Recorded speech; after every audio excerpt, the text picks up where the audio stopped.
Hey guys, welcome to my kitchen. Let's talk about oats. So as I hope you all know, we are in the midst of a global pandemic right now, and a lot of things in our lives have changed. The way we work has changed, the way we socialize, and also the way we eat. Now, you may not always think about the way that you eat or even recognize subtle changes. So one of the changes that I would like to discuss today is availability.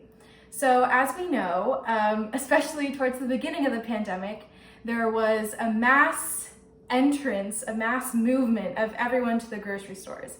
Now, what did this mean? What did this entail? So a lot of things started to go out of stock. There was a lot of hoarding, and there was a lot of surplus in homes. So a lot of people were buying more than they needed in order to stock up. So one of these things that was overpurchased is dairy or milk. Now, when milk comes from a cow, since, there's this alternative milk trend, when milk comes from a cow, it can last between 4 to 7 days in the fridge. Now, with oat milk, when it is unopened, it can last in the pantry up until its expiration date, which could be months. Why am I talking about oats? Why substitutes? What is this whole thing? So let's take a look back to when there was a major shift in food in World War I. So when World War I happened, the US Food Administration released recipes that encouraged the average citizen to avoid wheat. Now you might ask, why did they have to avoid wheat? Well, wheat was used to make bread, and bread was a staple in the average soldier's diet. So with a lot of the restrictions on wheat purchasing during World War I, the progressive farmers started to release substitutions for wheat, and one of those substitutions was oats. According to their diagram, approximately 1.5 cups of rolled oats is equivalent to 1 cup of wheat, and 1 1/8 cup of ground oats is equivalent to 1 cup of wheat. Substituting wheat was also seen as a patriotic act. An Oregon newspaper even released an article stating that houses that used 40% of substituted wheat for oat flour or something similar were more patriotic. And now keep in mind, this is in comparison to households that use 25% substitutions. So basically this article was saying that families who used 15% more oats versus wheat were more patriotic. So, what's the comparison of World War I to today? Well, like I said before, we have a difference in availability, in stock, and in eating patterns. Although we're not being told to purchase certain things, there are certain things that are harder to acquire or just simply don't last as long, so we're having to accommodate by possibly substituting or trying to find ways to make it ourselves. So the great thing about oats is it can be used in so many different ways. One of the main things that I want to talk about today is oat milk. So like I said before, dairy milk has a tendency to spoil quicker than oat milk. In addition to oat milk, oats can also produce oat flour, as previously mentioned in the World War I references. So I know I didn't talk about flour going bad or not being as available, which actually to the majority of the US it is readily accessible. However, on the West Coast, they saw an increase in flour sales, and therefore it was harder to find flour in the average grocery store. Now, why is this? Now, I'm sure if you have Facebook or Instagram, you've seen all your friends making bread. Another factor in bread and an increase of sales that's really interesting and that I found interesting was that in March of 2020, there was a 647% increase in yeast sales in comparison to yeast sales in March of 2019. So clearly there's been an increase in bread baking and just in baking in general. So although you may not have a flour shortage, you may not want to go to the grocery store this week, you may want to go next week or the week after, but you still want to bake. So what can you use? Oats. Okay, so first let's talk about oat milk. How can you make it? How exactly is it used? That sort of thing. So first of all, I'm going to be using a fine mesh strainer. Most people will probably say to use a cheesecloth. However, we are in a pandemic, so I don't plan on ordering from Amazon or going to any stores to purchase it. So this is going to work fine for me. I'm going to need a bowl, and I'm actually going to use 2 bowls. Okay, so I'm using gluten-free oats. But a great thing about Quaker oats is they actually sell for $3.99 for a 42 ounce. This is 42 ounces, guys, 42 ounces. And oats can be obviously used for oatmeal and also oat milk. So lots of different purposes and really cheap. Gluten-free is gonna cost you a little more. So I'm also gonna need a blender here and then some measuring cups and also some jars for storage.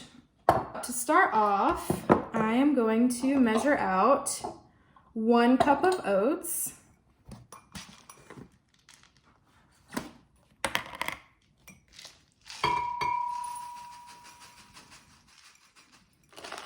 And I'll just put that right in to the blender. And then, now this is an important part, you're gonna want 4 cups of ice cold water. The perk of doing ice cold water is hot water can sometimes make your oat milk a little slimy.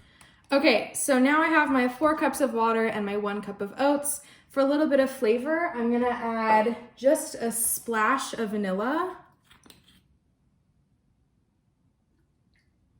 And a little more. I know you can't see what I'm doing, but trust me, just a splash. Okay, then I'm also gonna add just a little bit of salt. So, I'm gonna use my hand here. I would probably, that much or less, honestly. Cool. Okay, so now you have the option to add a little bit of sweetness. I've done this before with a little bit of maple syrup. Also, if you put a date in, which I actually have some dates over here, just some like pitted medjool dates. Those will help to boost the sweetness a little bit. Personally, in my coffee and for baking, I prefer it to be unsweetened. So I'm just gonna let this be and then let's blend. With blending, you don't wanna blend for more than 30 seconds tops. I would probably say about 20 seconds is good. Anything else, and then you're also gonna have that slimy problem.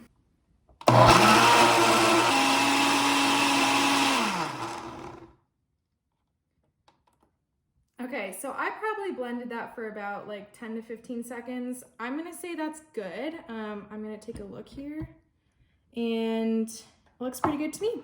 Okay, so now what I'm gonna do is I'm going to take my fine mesh strainer thing, whatever, fine strainer, and I'm gonna take a smaller bowl. Oops. So the goal here is when you blended the oat milk, you kind of get like, I don't know, you'll see. Oops.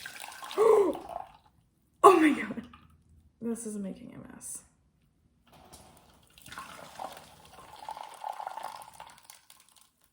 So the realities of cooking, that made an absolute mess. As you can see here. So I'm gonna clean that up and I'll be right back. Okay, it looks better. Yeah, cool. Cool, okay, so now I'm gonna take my second bowl and I'm gonna get a spoon.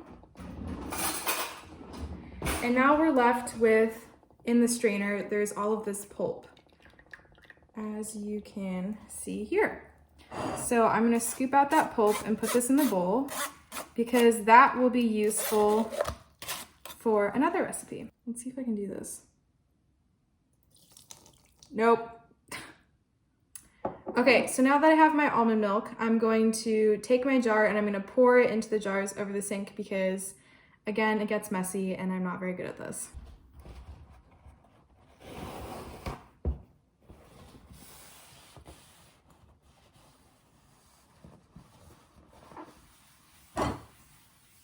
All right, so this made about a jar and a half of oat milk. This will probably last me, realistically,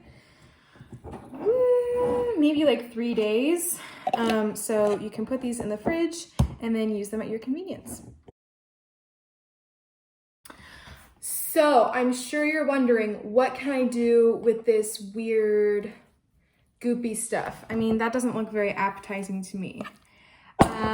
Well, good question, and I have an answer, and the answer is pancakes. So, we have the oats that are ground up, and now we need a little bit of flour. But remember, it's a pandemic, and you don't want to go buy flour, or maybe you're on the West Coast, and you can't find flour, so let's make flour. Okay, so we're gonna go back in here. Instead of a blender, we're gonna use, what? Okay, so we're gonna go back in here, but instead of using a blender, we're gonna use a food processor. Just lock that in, make sure everything's in place. And then I'm probably gonna need between half a cup and a cup of oat flour. So I'm gonna go ahead and just make a full cup. Any leftovers I can use another time. So this is just dried oats again. I'm gonna put them into my food processor. So lid on and food processor.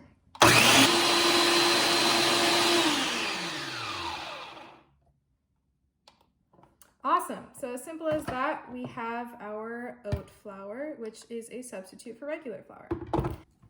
So like I said before, the Progressive Farmer released a guide back during World War I. So like in like the 1918, 1917, of different substitutions for flour. So oat flour is a great substitute. It's super easy to make at home. Even if you don't have a food processor, you can still use a blender. You probably have a food processor setting or just something of the sort. So it's super easy to make. So now let me gather the rest of the ingredients for our pancakes. Okay, so for my pancakes, I'm going to be using 1 egg. I have here some baking powder, some vanilla extract, salt. I have my flour. I have my weird, disgusting baby food puree stuff. And then to add a little bit of flavor, I'm also going to add some cinnamon and some nutmeg. So we have our bowl here. I'm gonna eyeball this because I honestly couldn't really find any good recipes that I liked, and I've made pancakes enough to know how to make them. So I'm going to mix in 1 egg. Then I'm gonna add probably about 1/4 cup of oat milk here. The nice thing about the oat puree stuff is it's already relatively moist. For the most part, you won't need too much added milk. Okay, so then I'm going to mix in my dry ingredients. I'm gonna add my flour. I probably added about 1/2 cup, 1/4 cup to 1/2 cup of flour there, and then we have a pretty good consistency. So now I'm gonna add my vanilla, just a splash, and my salt. Salt, I'm probably gonna add about a pinch, so I'm gonna equate that to about 1/4 teaspoon. Yeah. And then let's do some baking powder. I'm gonna do about 1/2 teaspoon of baking powder. Right in. Let's give it a good mix. Also, trick with baking powder and with pancakes is you always kind of want to like mix it up. So you want to get air in there so you get a little bit of fluff going on. So then I'm going to add about a pinch of cinnamon, and the amount of cinnamon that you put in, you want to probably put in about 1/2 the amount of nutmeg. Nutmeg has a pretty strong flavor. And mix that in. All right, now let's griddle it up. Okay, so I cooked up the pancakes on a nonstick griddle with a little bit of coconut oil. So now for the final result, I used 2 cups of oat flour, and I was able to make 1 1/4 jars of oat milk. I was able to make, and have leftover, okay? I was able to have leftover about 1/2 cup, 1/4 cup of oat flour, and I was able to make some awesome pancakes. And the blueberries are trying to run away. Okay, I thought it was cute though. I guess not.